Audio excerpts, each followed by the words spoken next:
Welcome to the RV Entrepreneur Podcast, the weekly show for nomads, work campers, RVers, and entrepreneurs looking to earn a living or build a business while enjoying the RV lifestyle. This week's host is Rose Willard. Let's settle in and enjoy the RV Entrepreneur Podcast, brought to you by RV Life.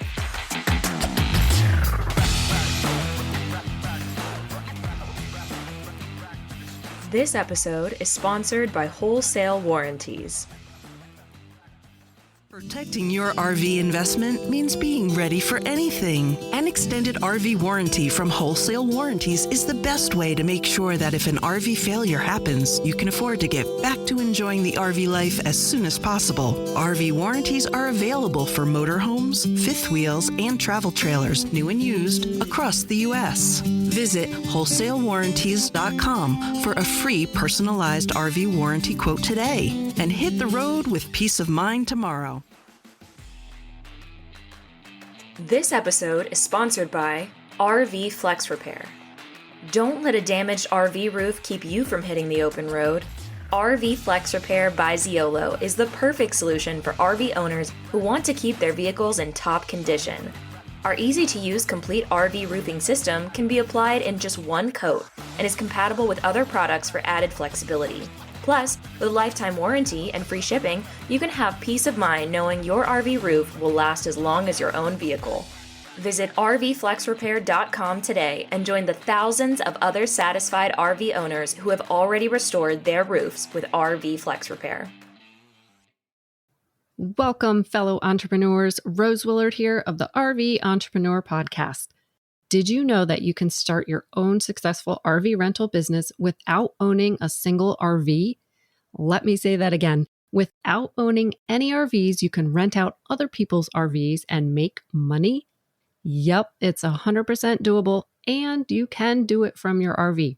I learned a lot from speaking with Garr Russell today of Fireside RV Rentals about RV rental management, what it is, tips on how to get started, and how he turned his RV rental management company into a successful franchise.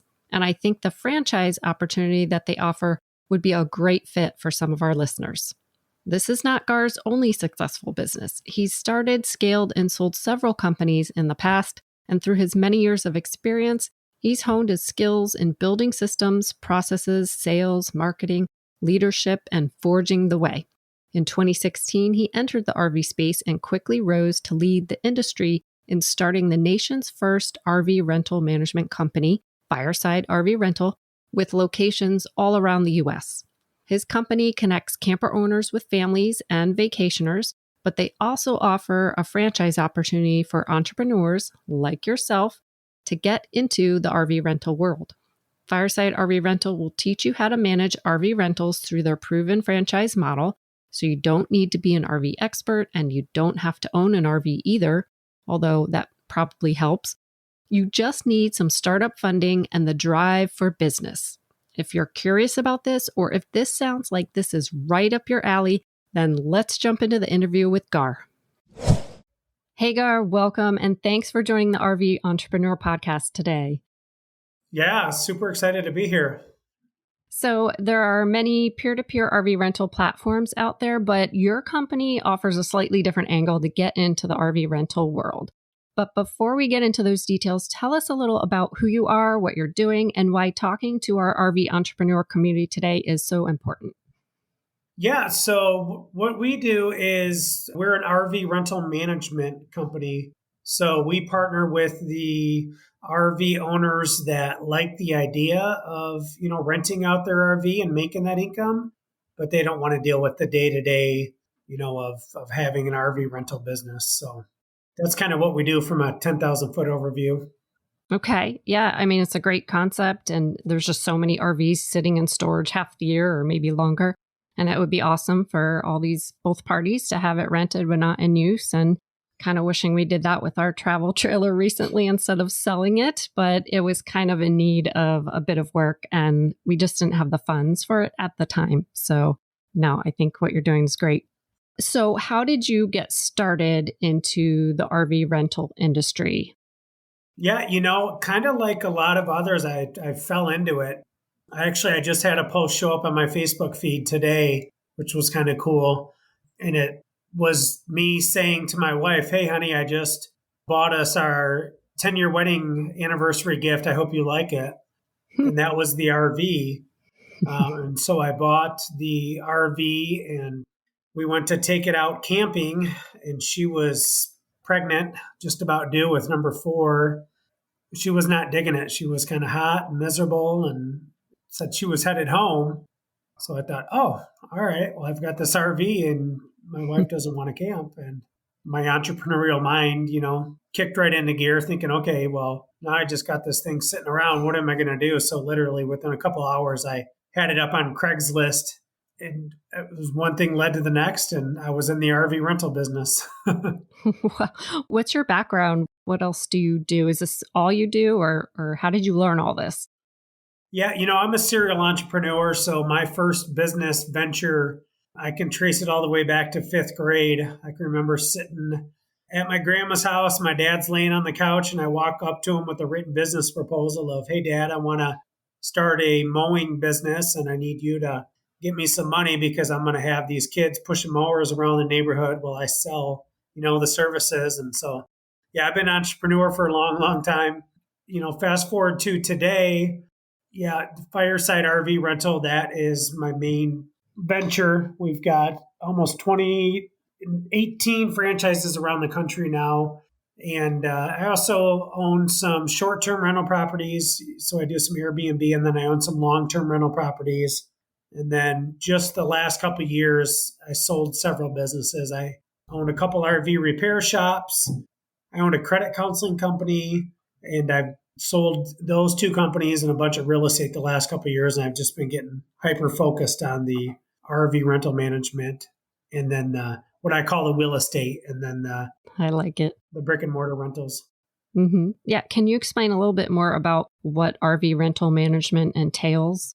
Yeah. So basically, with owning the long-term rental properties after I started renting my RV, I quickly thought, man, I'm sure I have friends and family who would like to do this as well, but they're not, free time-wise to deal with, the cleanings and the deliveries and the setups and maintenance and all the, stuff that would come along with it. So that's where I started offering it to others.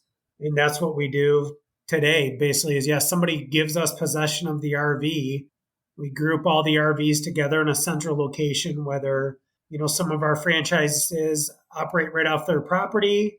Some of our franchises operate right outside of storage units. Several of our franchises have evolved to where they have, commercial lots and they do repairs and storage and everything. And so, yeah, basically we take that RV into possession and we do everything for the owner. So we answer all the inquiries and do the booking and billing and cleaning and maintenance, and it's completely passive for them.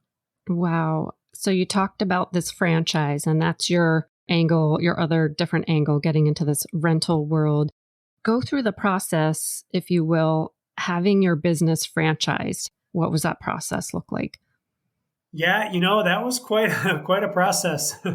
Unfortunately, it's not as glamorous or easy as I thought it would be. I interviewed a bunch of different companies that, kind of walk you through the franchising, and they have we do everything for you. So we're going to not only get your franchise agreement set up, but we're going to, help you with your marketing, and then we're going to help you sell the franchises. And so I thought I'd actually hired a really slick company from all the research I had done. And it unfortunately it was a long, hard process. It took over a year to do it.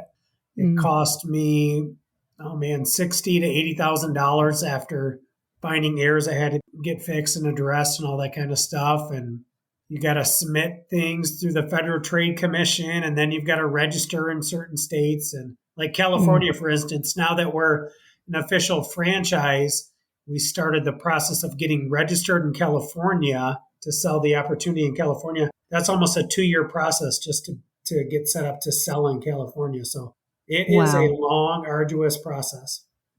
Wow. And I imagine some states might be easier than others. Yeah, there's 3 different categories. I forget exactly what the category names are. Our attorney, deals with all that. But yeah, there's certain states where you basically just have to have a franchise disclosure document and a franchise agreement that meets the Federal Trade Commission standards. And if you have that, basically you're free to operate inside of that state. Then there's other states where you basically have to register. That might be the other term, registration states. And then you just have to simply register, pay a fee, and then file your FDD with them. And then there's other states like California where you have to go through like the whole application process, submitting all the paperwork and your audited books, financials and the FDD and the franchise agreement and your manual and your marketing materials. And yeah, so there's 3 different processes.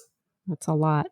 Can you go over a little bit about your business model of your franchise now in place? Yeah, so basically our franchise offering, what we do is, we sell somebody a territory, and then once they have that territory, they get access to what's called our Fireside Fast Track framework. That's kind of our online training, with all the courses and videos and checklists and to-dos and all that stuff that gets them prepared all the way from setting up their LLC, to marketing, to doing QuickBooks. It's basically everything. It's a full business in a box. We have that. And then we have our franchise support team. So the franchisee sets up their weekly training and accountability calls where we walk them, through like, okay, how did you do on your F3, the Fireside Fast Track framework this week? See where they're at and, walking through the process, answering the questions.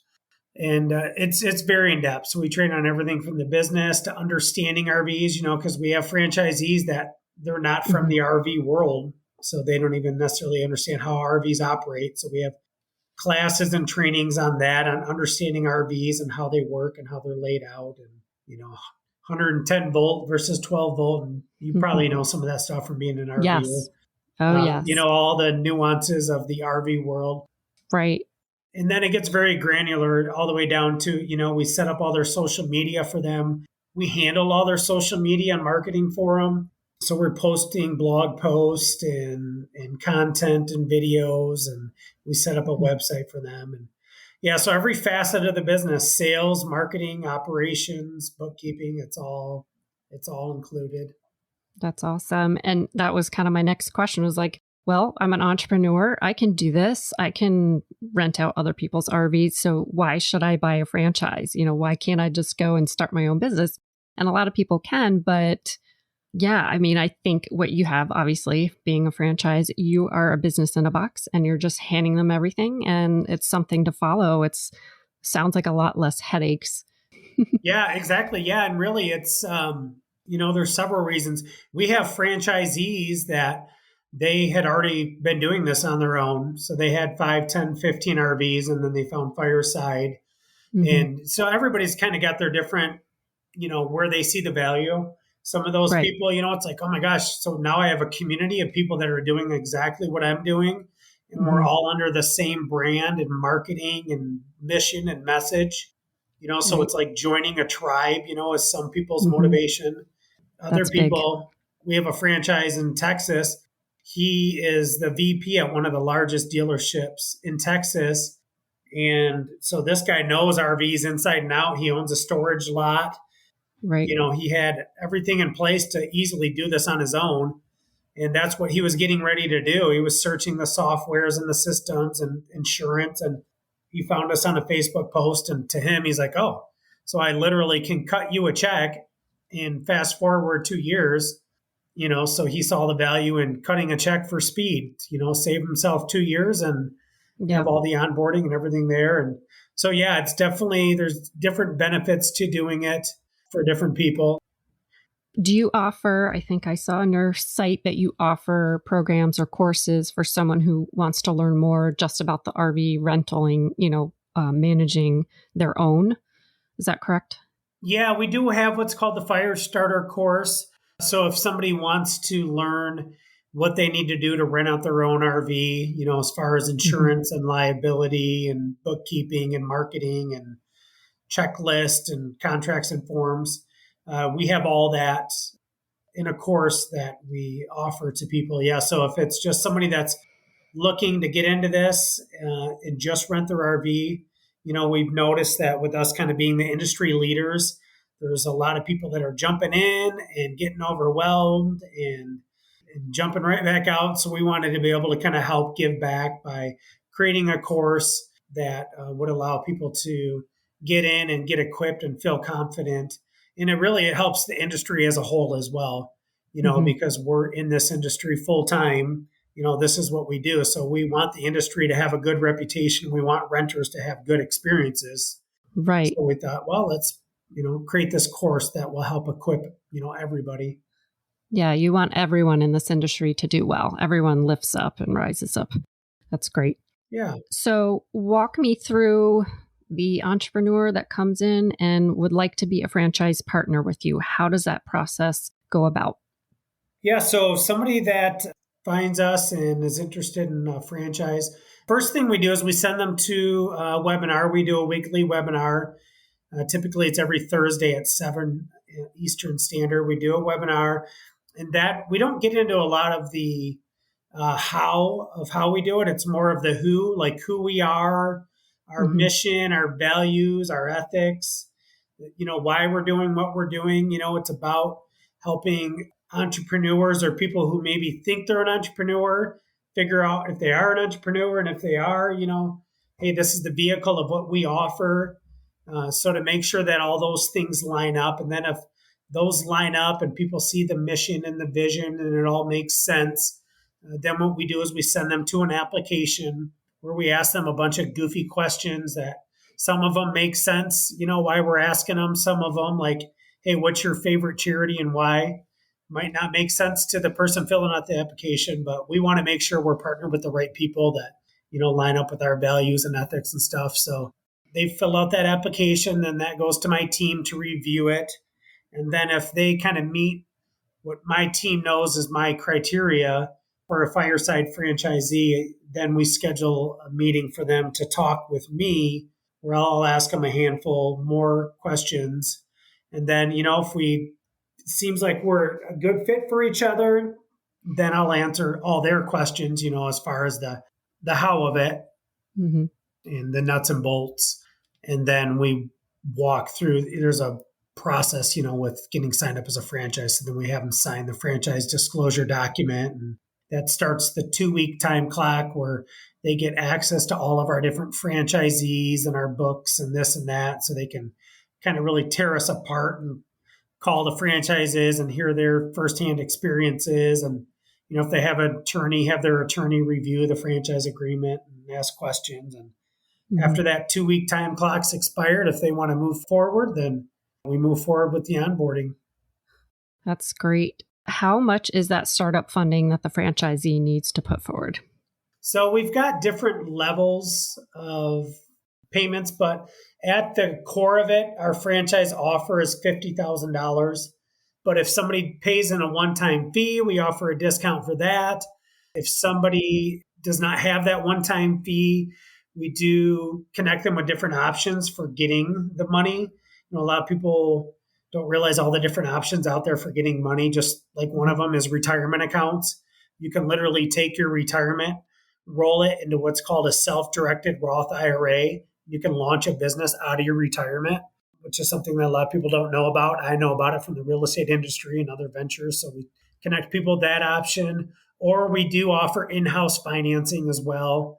And really for us, if it's the right person, if we feel like they fit, for the Fireside family and they're going to be a good contributing member to our tribe, then we really bend over backwards to try and make it work for people. I mean, we've had franchises come in where literally they started out as a corporate branch. So they literally put down $900 to help cover like their marketing materials and swag. And then we worked out a deal with them on the, monthly payment or revenue share, or others who they put down 10 grand and they paid $1,000 a month. And so really it's not so much about the franchise fee or, getting that 50 grand for us. It's about finding the right people. And then they've got the motivation that we're looking for and their values and ethics, morals line up with ours, then we're going to make it happen for them.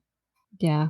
Yeah. When it comes down to it, that personality, that person, if it blends well with your family and it works, that is, I think, the most important part as well. You mentioned that you have 18 franchisees currently. Is that correct? Yeah, I think we've got 18 right now. It's 18 or 19. I'm not sure. Okay. We've got a couple that are coming on recently. I don't know if they actually came on yet to where they're listed as a franchise. And are there certain areas or territories that might not be good for having a franchise? Like, did you find any of that? Honestly, there's a couple real simple ways somebody could check to see if their area is a good area. And really, it's, just we want to see if there's a demand. So, a couple simple things you can do is you could go on to a website like RV Share, where you can rent an RV. You can go on there and search for RVs for rent in your area and see what shows up, for results. And then you could take a step further and say, okay, hey, there's 30, 50, 100 RVs in my area. Great. What are they renting for a night? And then look at the calendars to see if they have bookings. And then outside of that, you can say, all right, let me search campgrounds in my area.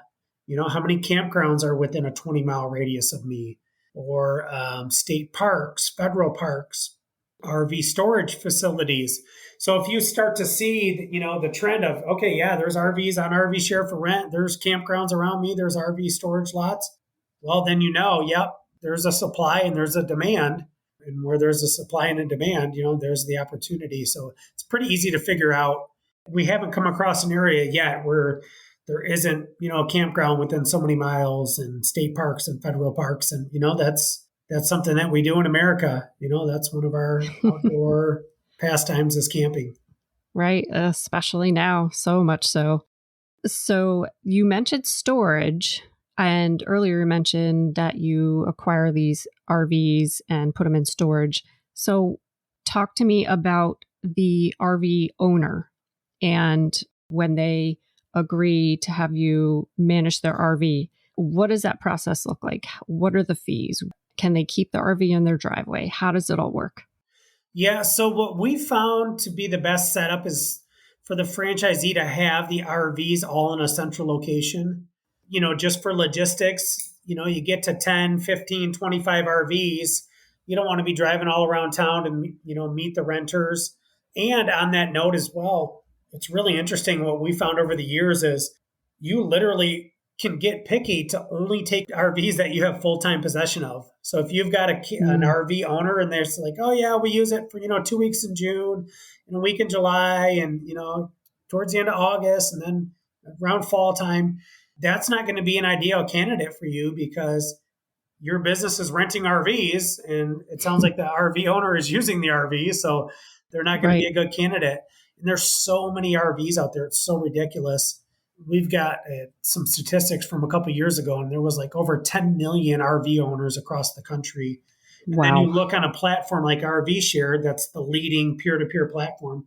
They've got about 40,000 RVs on their platform. So that shows you the amount of supply out there or potential RVs. So we recommend our franchisees only take the RVs that you're going to get full-time possession of. So the RV owner can not use it here and there. They have to just completely give it up. Is that correct? So it's not necessarily the RV owner has to completely give it up, but find the RV owners that just aren't using them. Okay. So it's a season. It's like, oh my gosh, they just realized they've got so many sporting events or this or that, or like my story, my wife was pregnant and didn't want to be camping. She was miserable. So camping was out for us for the summer. Or, you get a spouse that just passed away or a medical issue, or, you get those various issues where it's like, we just don't use it. Or you get like unfortunately, most Americans, right? Like you buy a timeshare like I did on my honeymoon. And then you realized, oh, I have 2 weeks vacation a year. I'm not going to use this timeshare as much as I thought I would. Nope. Yeah, that makes sense. Then the RV, the rental management, it's definitely more for those owners that are looking like those seasons. I'm just not using it or that kind of thing versus just going on the peer-to-peer and be like, oh, I want to rent it, and I'm going to still use my RV a little bit, but I'm going to rent it out for this much or something. Yeah, exactly. So you can, if you run into those owners that are using them, you can just, hey, you might just want to rent it out yourself then. Yeah. And that's for, our franchisees that are doing this as a full-time business. They've left their corporate full-time jobs and this is their income. That's just great. The best possible scenario for them. Yeah. And the other side of this too, which is why I'm a huge fan of the what I call the OPRV, other people's RVs model Mhm. is it's very low overhead. You don't have the payments, you don't have the insurance, you don't have the storage, you don't have the repairs. Those are all covered by the owner. You literally have, your handful of tools if you're doing miscellaneous maintenance yourself. You've got your cleaning supplies, and then Mhm. you've got, any additional items like say you rent camping chairs or kitchen sets or, Right. whatever. It's very low overhead, very easy business model. Yeah. So the RV owner, they say, okay, you can take this for my season. I'm not going to use it. What happens then? What are like the fees and like what do they get back from each rental? Yeah, so the way that works is basically it's a revenue share off the nightly rental revenue. Hmm. If it's a drivable RV, there's going to be mileage and generator hours earnings that the owner's going to get. And we Hmm. always give all of that revenue that's generated right back to the owner because that's wear and tear on their vehicle. We didn't do anything to earn that. So we Hmm. always make sure they get compensated for all that. And then typically it's a 50-50 revenue split. Okay. What it's going to be the average for the average owner, it's going to be about $300 to $500 per week that the RV is rented. And what we found, we have a higher nightly minimum than a lot of people that rent the RVs out on their own. But we're going Okay. for a specific customer. We're going for mom this is their summer camping trip, or this is their summer RVing trip, not somebody who just wants to rent an RV for the weekend, on a whim. So we're earning more revenue for our owners and, for the franchisees. So yeah, $300 to $500 per week that it's rented. Sometimes even more if it's like a class B or a nice class C. That's going to earn, more rental revenue. Yeah, that makes sense. You definitely kind of picking and choosing, getting that higher quality or better renter in that sense. I like that a lot. The storage of the RVs, talk to a little bit more about that in the franchise and the franchisee. Can they store it on land? Do they have to look for a storage facility? What do people do? Yeah, so typically with the storage, our franchisee has found a storage lot that they're going to be partnered with where they're going to keep all their units. And then we would Hmm. just tell the RV owner, hey, this is our location. This is where we keep the units.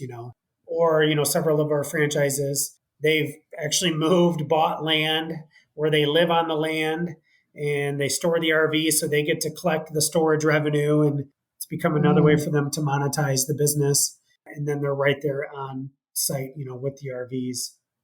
right. Have you ever had an RV owner that didn't want to pay for storage fee?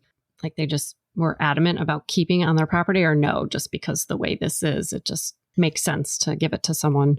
Oh yeah, we definitely get that. That's one of our common kickbacks that we get. And what I Mm, usually coach my franchisees on is, hey, this is probably not for them then. yeah. If they're not looking to hand it off full time, because what happens when say the RV owner wants to keep it at their home? Well, we learned this one the hard way, like most things in life, right? You learn it the hard way. Right. All of a sudden, because we had a branch we do have one branch in the Upper Peninsula of Michigan where they stay with the owners, but that's, Mhm. they're like 100 years behind the rest of the world. And it's very honest, ethical. It's just like, yeah, you step back in time. But you get where it's the RV is sitting at the owner's house and all of a sudden a booking comes in. So the franchisee's going over to meet the renter. And, oh, yeah, I forgot to tell you, Timmy had a sleepover in this last night with his friends. Oh no. And the tanks are full and the camper's trashed and the renter shows up Oh, like, okay, what the heck, this, wow. Yeah, that looks bad. yeah, so you get those kind of scenarios. Or and this is one of the things too that kind of pushes into like, let's maybe steer towards RVs where we have them full-time possession, or maybe the owner uses it like once a year for their kids in 4-H and they're going to go to a horsing thing for 1 week or whatever. Hmm. Just very one-off random. Is the RV goes out and then comes back and all of a sudden there's some sort of issue with it and the owner's like, well, no, yeah, I mean, I did take a camping last weekend, but yeah, we flushed all the tanks out. I don't know why that's like that. Or Yeah. so when the RVs are in our possession, we can keep a lot better eye on them, keep a lot better care of them, and it just keeps the quality and all that stuff under control. Right. That totally makes sense. And my next question, talks about maintenance and cleaning of the RVs. How does that work? Do the franchisees have to do all that, or can they hire out? Tell me about that. Yeah, so I'm all about helping people set up semi-passive income. So that's one of the things I'm passionate on coaching my franchisees is like, hey, we need to hire cleaners. We need to hire drivers that are delivering the trailers or doing the walkthroughs for you. Like I want my franchisees to be doing what I'm doing, out traveling the country or on vacation, having fun, living their lives, Right. whatever, to where they're managing their team and they're just answering inquiries on their phone. That's all they're doing. So yeah, we've got, some franchisees who, they've caught on to that, and they've learned to delegate. Right. Others that, they're like, it's hard to let go of some of that control and they're in there cleaning it and making sure it's perfect for the renter. But that's definitely the business model and how we preach is you've got to have some cleaners, you've got to have some drivers, build your team so you can be building the business, not, working inside of the business. That's very smart. But I can imagine initially, I guess it depends on how much funding you personally have getting into being a franchisee. I assume you would still have to put some money out as far as all that cleaning and stuff. Like you can't just hire someone right away, right? And like the storage unit and all that stuff, you need to actually still put out some money into the business. Yeah, I mean, you buy yourself some cleaning supplies if you're going to do the cleaning. You buy yourself a couple of the, random tools if you're going to do, tightening down the screws and different things like that on the RVs because, things are always shaking and moving. But yeah, as far as the storage, no, you can connect the owner right to the storage facility to make your storage payment. So you don't have to take any of that overhead on. And then as far as the cleaning, if you're going to do it yourself, you got to buy some supplies. Or like we have one franchise that just launched in Tennessee. He found a storage lot that they actually do delivery, setup, and pickup. Wow. For a fee. Yeah. And they do cleaning and detailing. So he literally has his whole business in a box at that storage facility is handling everything for him. And we have other franchises where if you think about like short-term rentals, because really that's what this is. I call it wheel estate. It's a short-term rental. It's just on wheels. Yeah. There's many property management companies out there that offer cleaning or cleaning services or Molly maids so you can find cleaning pretty easy. Or heck, you go on Facebook for your local area and put in, hey, I'm looking for a cleaning gal or guy. You'll have 20, 30, 50 people commenting on that. Yeah, I do cleaning. True. You can have your cleaner set up right off the bat.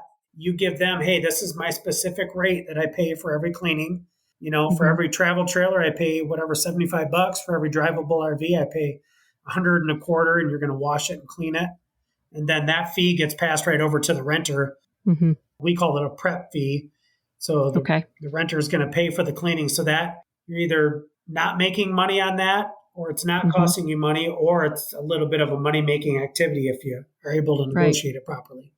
So that $300 to $500 a week that they're making renting out this RV, does that include all the cleaning, like all that stuff? You're wrapping all that, the storage fee and all that into it? Or is there something separate that they pay on top of that? Yeah, so no, that's all itemized. So like the cleaning, the owner's not going to pay for a cleaning unless, say the owner, like we said, rarely, and we do have some franchises where they let the owners use them more. I just don't coach it that way because I want it to be easy and scalable and systematized. But, we have some franchisees who have their way they want to do it. And that's fine. I always say, hey, I'm here as a support. I'm not here to babysit you. We're here to support you and encourage you. And you run your location how you want, So like the cleaning, that's always going to be covered by the renter unless, say, the owner takes the RV for the weekend and brings it back and they pay, to have it cleaned by the team. Well, then that might be a cost they cover. But that $300 to $500 per week, that is the net to the owner based off the nightly rental revenue. Because your average RV is going to rent for about $145 up to $300 per night, and the average rental is 6 nights. So when you do the math on that, that's their take home just off the nightly rental revenue. Very good. Have you ever had one of your franchises start up and fail? Yeah, we've had a couple. Well, not since we've become an official franchise. We haven't. And that's one of the cool things about the franchise model as an entrepreneur looking at an opportunity, that's one of the nice things about purchasing a franchise system is it's highly regulated. There's a lot of oversight. So like we have to report, franchises that have opened and failed. So we're very heavily regulated by the FTC. So that's why it's nice as a consumer looking at a business opportunity, because that puts a lot of accountability on us to make sure we have good training and coaching and accountability and all that stuff. And to not just be out there selling a pipe dream to somebody to, collect that $50,000 startup fee. Right. But before we became an actual franchise, we have had some branches. At that time, they were called branches. That we had one guy, that super smart guy, and I should have learned, live and learn. And we've learned now we do personality profile tests and stuff like that. This guy was very smart, very analytical. He put together spreadsheets and did data. He knew the industry better than I did by the time it was said and done. Man, he had talked to insurance companies and other companies and this and that. And he had market research data. Well, what ended up happening was once it come time to actually launch and time for him to actually talk to RV owners to present the management model, well, the guy was scared to death of talking to people. He didn't have a sales bone in his body. And so he failed, here, you just got to do this. And we helped put together marketing campaigns and all the materials and the email drip campaigns and the call scripts, everything. He, for the life of him, could not get somebody. He couldn't build up the courage to get on the phone with somebody. And so basically we said, well, your next step would be, to hire somebody to do this part for you. But this is part of, having a branch. And he couldn't do it, and at the time before we were a franchise, our startup fee was not as much. So people didn't have as much skin in the game. So it was easier for him to just kind of not overcome that fear or get coached, to do it. And so that guy failed. And then we had another one that was almost identical to him. He actually bought my franchise, or my original location in West Michigan that I started that had 50 units at it. He bought it, but what was wrong, he was so smart and so sharp and everything. He was actually too smart. He literally bought my franchise, paid me a good amount of money to buy my location for me to step back and work on, Fireside as a whole. He literally started from square one. He didn't take a bit of our coaching. He didn't take a bit of our systems, processes. This guy drove himself to the point of where his marriage was in rough shape. I bought it back from him. I bought the location back from him, and we ended up closing it and moving the units to other locations because I said, hey, nothing is worth you losing your marriage over. But the reason why it was so bad is because he literally started everything from square one. He went through the contract with a fine-tooth comb and had his attorney look at it and tweaked this and that and created his own bookkeeping system. He didn't take a bit of anything that we had created and used it. He recreated the whole business himself and drove himself out to insanity. Yeah. It sounds like it. He just drove himself to the ground. Wow. Well, I'm really glad you've set up this franchise opportunity. You've put in that time, that effort, the work, the ups, the downs. You learned so much. I mean, this is great. So you're passing this along to others. So do you also consign RVs through your company? Yeah, so that's interesting. Now, when you say consign, are you saying like selling them? Yes, like sell them for them. Okay, kind of thing. Yeah. Okay, so you got it. What's funny is like the big term in this industry is RV consignment.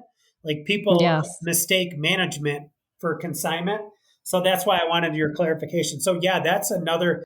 We have a bunch of ways our franchisees can make money. We got wholesale accounts for buying parts, and we show them how to offer RV repair services. And consignment, is another one. And with me having, a heavy real estate background, in the real estate world, which most people can relate to that, in a real estate transaction, typically the fee is about 6%, give or take. And then that's split between the buyer and the seller.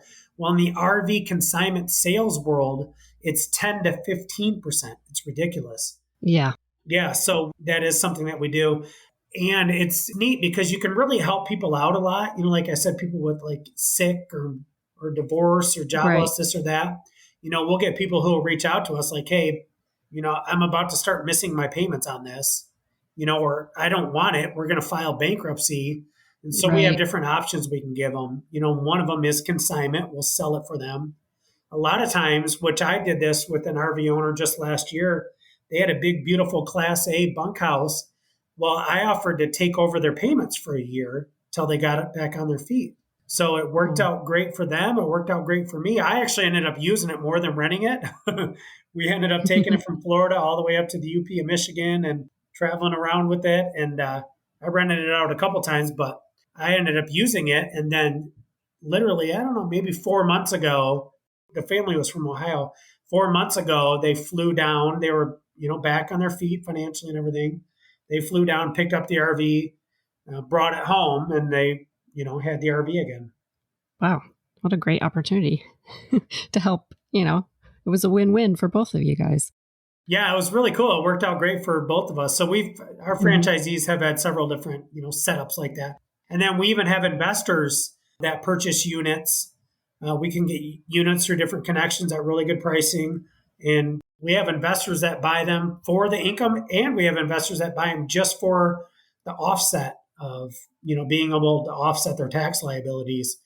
So being able to get the depreciation on the RVs, escalate the depreciation, and offset their, liabilities as far as what they're paying for taxes. That's great. And you offer liability insurance, I'm sure, right, for the franchisees and all that?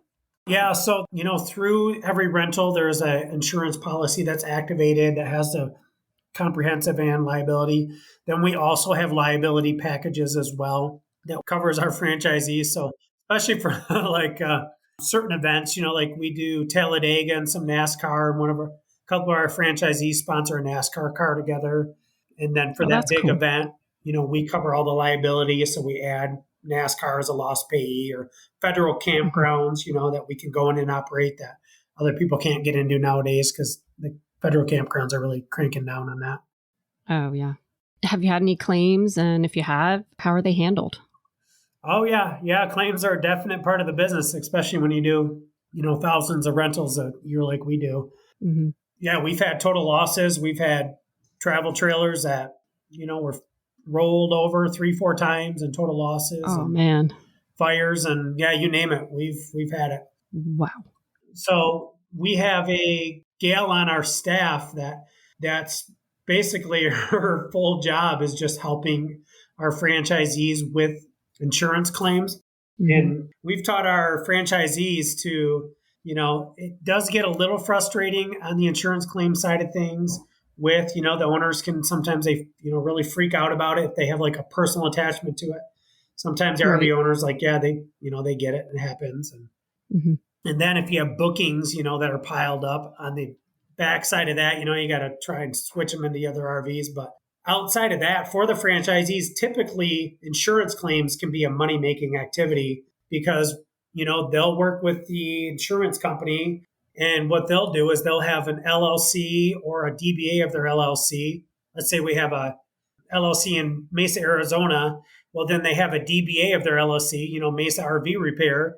They'll go ahead and subcontract the repairs out, add a 10-15% fee on there for facilitating it all and everything. And if this is freaking some people out hearing this, this happens everywhere. It's called subcontracting. People get the job and they subcontract it out. This is very, very normal in all industries. Yes. So, and then they'll facilitate that and orchestrate everything, and, they'll end up making a little bit of money on it. But yeah, and sometimes you get those claims where, well, one insurance company points fingers to the other insurance company and this and that. Well, now we got depreciation, but yeah, that's definitely a beast of the business is insurance claims.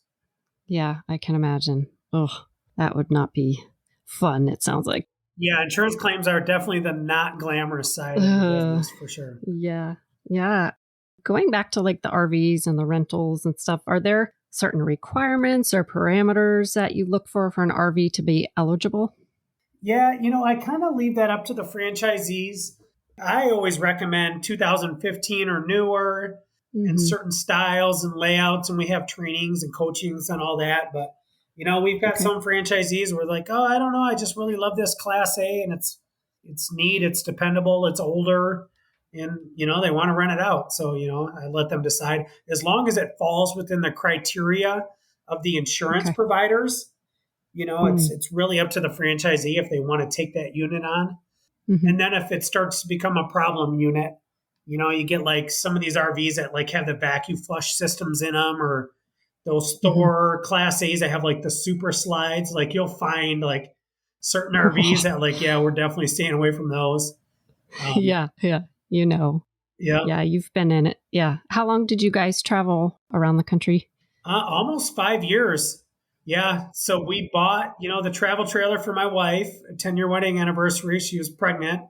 And then Mm. shortly after we had Isabella, that winter, actually, she was born in August. I think that winter we started traveling, if not the next winter.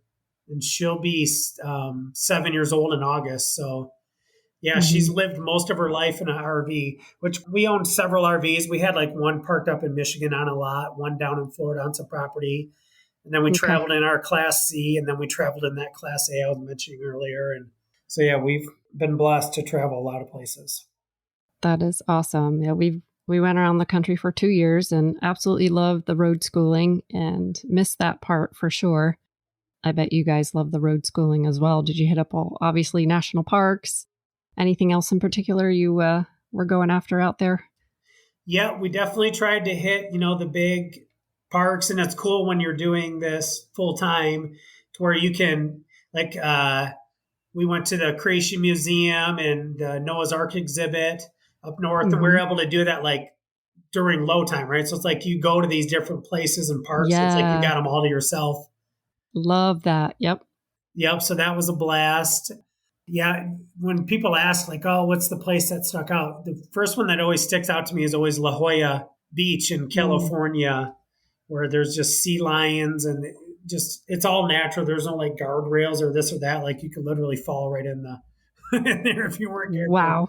Just so natural. And then we'd always love to camp at the campgrounds that were not that big and they're like right alongside a river. And Right. No, that's beautiful. Makes me want to get back out there. I know it's funny. Yeah, we've been in a house for about 6, 7 weeks now, and I've been like booking all these trips. So we're going to Texas. We're flying. We're flying to Colorado. Yeah. We're flying to Nice. Michigan tomorrow. We just looked at a trip to Fiji yesterday, but it's a 20-hour flight. I don't Oh really my like goodness. flying in general. I thought Hawaii was long. Yeah. Fiji's long too, even Yeah, longer. that is crazy. 20 hours. So, what are some of the ways that you market and get the word out about, to the public about this opportunity, the franchise opportunity, everything? We are really just starting to market. We're Hmm. talking to others inside the space. We've got a bunch of Facebook ads running. We're starting to create some YouTube ads. We're doing a call campaign here next week. Actually, one of the Hmm. founding employees of RV Share that's no longer there is working with us, and we're got a call campaign we're starting next week to RV repair shops and storage facilities, because for them Good. it's like a very easy add-on to what they're already doing. Yes. But how we basically built to date has been inside the Facebook groups with other RV Hmm. owners that were renting their RVs. So for them Mm. it was a very easy, yeah, this makes total sense. Hmm. And they get it. They're outdoorsy and they love RVing, and they might have not necessarily been business minded. So for them it was very easy. Like, yeah, I can literally leave my job and do this. And I know some of the foundational things. Hmm. And I know there's a huge part of our audience that are content creators. Have you guys collaborated with any content creators, and what does that look like? We have not yet. We are literally, we're in this marketing program, and inside the marketing program that we're walking through, it's called Creating Your Dream 100 List. So Hmm. Stacy, our chief marketing officer, and I, we've been just kind of scratching that out here the last month, and that's literally the focus we're starting on next week is reaching out.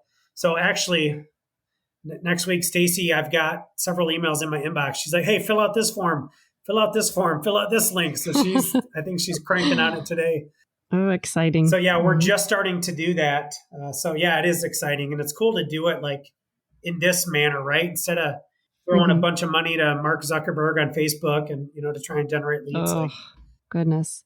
And I can imagine a lot of it has been word of mouth too. You're out there RVing or someone rented out one of your RVs and then they had a great experience and they just tell everyone else. It's kind of like wildfire as well. Yeah. And we were really blessed with, we've got 3 Facebook groups that we quote unquote own. I guess you can't own a Facebook group, but 3 groups that are our you groups. Can start it. Yeah. Yeah. There's a RV. It's like for RV owners that are renting their RVs. We own that Facebook group. That's got about 4,000 members in it. And then we've got a group for people looking for RVs to rent. We've got, I think, 17,000 members in that group now. And then we have another group. Good. No, it's got 16,000 members. I just looked. And then we have one other group that's got about 5,000 members in it. And we've got a pretty big email list from all of our past renters and people that have been on our website and stuff. So that's been our efforts really to date until now. We're just jumping into this Dream 100 list here. Right. Yeah. It sounds like building that community, which is very important, and kind of focusing on that and helping out. Yeah. So real quick, tell me about your business team. Like how many people are there? Where are they located? What are they doing? Yeah. So we've got, I'm down here in Okeechobee, Florida. We started we were in Michigan when we started traveling, and then we just kind of bounced back and forth. But we settled down here in Florida now to stay out of the winter. And, my main responsibility is overview of the vision of the company and then final interviews with franchisees to make sure they're a good fit and doing the interviews and stuff like this. Stacy is our chief marketing officer. Her and her husband, Garth, he does a lot of trainings. He's an RV tech and he does a lot of trainings of teaching franchisees about the RVs. They had started a Fireside location in New York, ran it for several years. They were doing 6 figures in a summer and then traveling in the winter. And they were actually looking to buy a campground. So they sold their franchise to a gentleman he ran the number 2 camping world in the country. And now he has 2 Fireside franchises. And I was begging and pleading Stacy to come join me somehow. And I offered her some equity and buy-in, and she turned me down, and they were looking at this campground. Then the campground fell through. I'm like, all right, Stacy, come on. And so I offered her some more equity and a buy-in, and praise God they did. So it's Stacy is part of the team. And then Tammy is we call her Coach Tammy. She's our franchise support manager, and she has a team of girls that work under her. She was a franchisee as well in Pennsylvania. She was a stay-at-home mom with 3 boys, 3 toddlers. She started a Fireside location. She scaled it up as well into a 6-figure business there in Pennsylvania, just in the 5-month season. Same deal. She sold her franchise and came to join me as the franchise support manager. And then we've got a couple part-time staff that most of them actually are franchisees, and they help with coaching and mentoring and different things like that.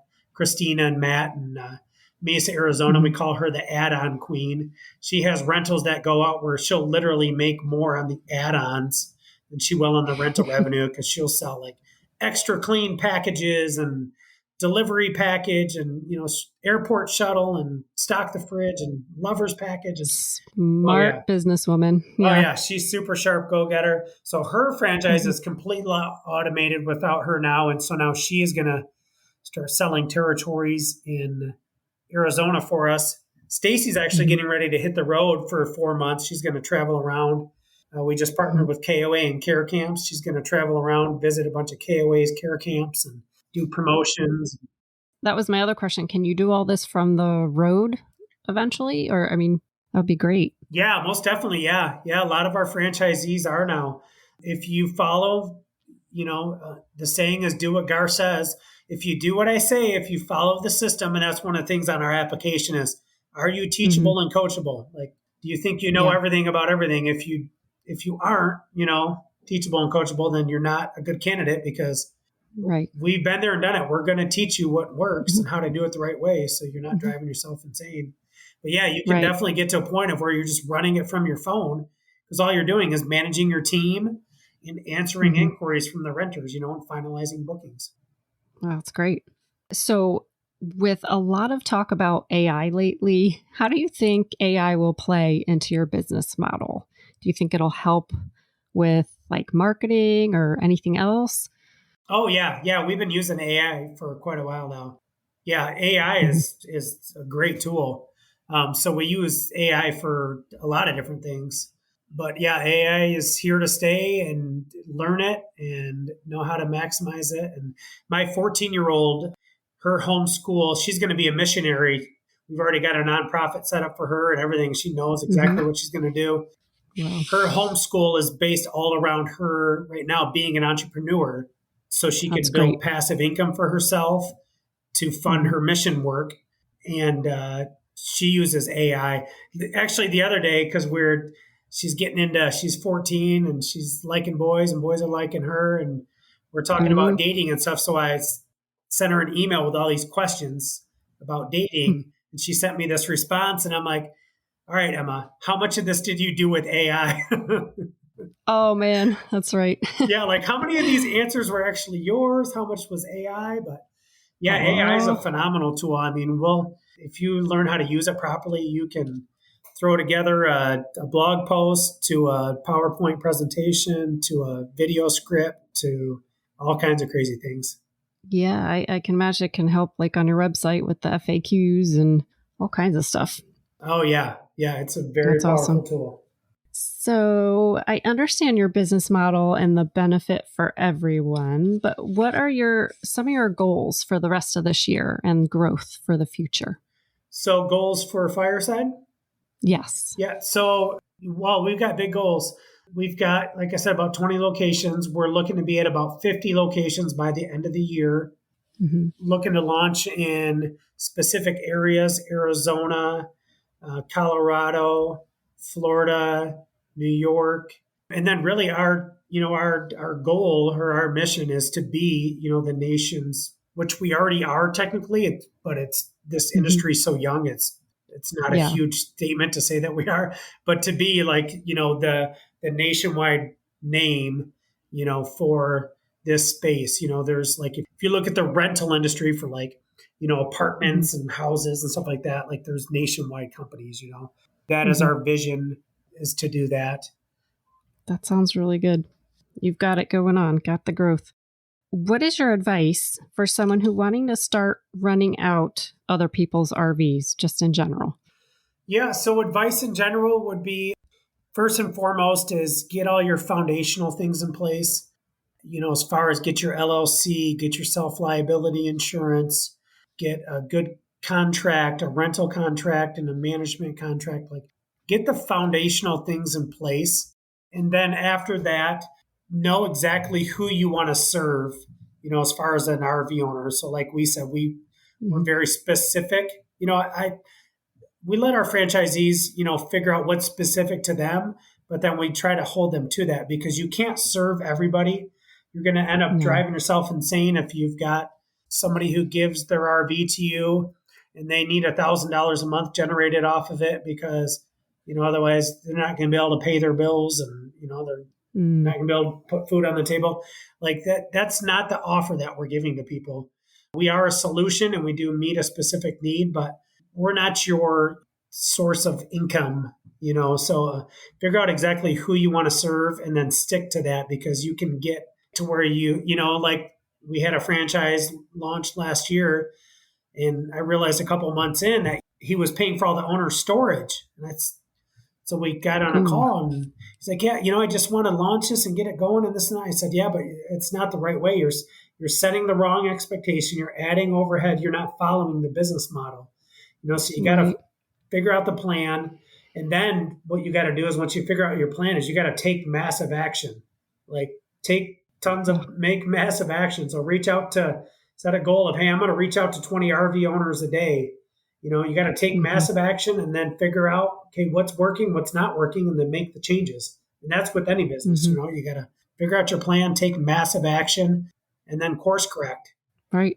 No, that's great advice. So I'm going to put you on the spot here a little bit, but for the RV owner, what are the benefits for listing their RV with Fireside as opposed to another rental company?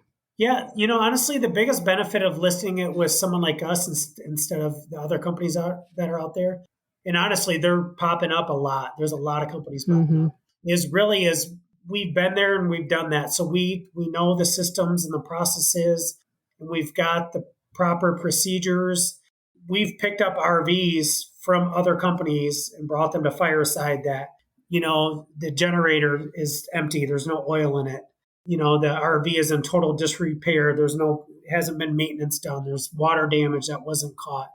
There's all these issues. So we know what to do and what not to do. And we've got the systems and the processes and the insurance and the contracts. And this is what we do full time. This is what we do full time. I have a full time staff that's looking over our franchises and coaching them and mentoring them. And we have literally thousands of dollars that go out per month in software systems that we have built specifically for us in this industry, and tracking the RVs with pictures and forms and making sure all the T's are crossed and I's are dotted. And not to say there's not other companies out there doing that. I'm sure you'll find those companies. There's a lot of companies out there that they see the opportunity and they're jumping in saying, yeah, I'll manage your RV. I'm renting my RV, but they don't have anything in place to really protect you, as the RV owner. Right. That's a good point. You definitely have the time in it. We appreciate that. So what questions have I missed? Anything else that we need to know about Fireside RV Rentals? Not that I could think of necessarily. One thing I would encourage people to is find a company that has a mission and a purpose behind it. So like that's why we ask people in our application, like, hey, what's your favorite charity and why? If people are just in it to make money in any sort of business, to just make money, if they don't have a mission and a purpose, whether it's to free themselves up so they can travel the country with their kids and homeschool them and prepare them to crush it in life and, be givers and not takers, find a company that has a purpose that, hey, are you giving to a cause? Do you, what breaks your heart? Things like that. That's very, very important. When you have companies that are just in it for the bottom dollar and the money, that's when the morals and ethics go out the window and you end up in a dangerous spot. No, I appreciate that. Sounds like you have a wonderful purpose. I love it. So, Garr, where's the best place for people to find out more about Fireside RV Rentals from the hosting side, renting side, and the franchise opportunity? Yeah, you can jump right on firesidrvrental.com, and it's got all the links on there to either find an RV to rent or find out about renting your RV out through us, or find out about the franchise opportunity, or read some blog posts about camping ideas or different things like that. Okay, cool. Very good. Well, Garr, thank you for giving us some insight into your franchise business model as well as the RV rental side. And I think it's great. And it shows a lot of different levels of taking the RV industry into more of an entrepreneurial growth mindset and ways that provides opportunities to use assets already available, as well as, your RV rental management side. So thank you, Garr, for taking the time today to chat with me and share all that with us. So, and I look forward to seeing your franchise grow.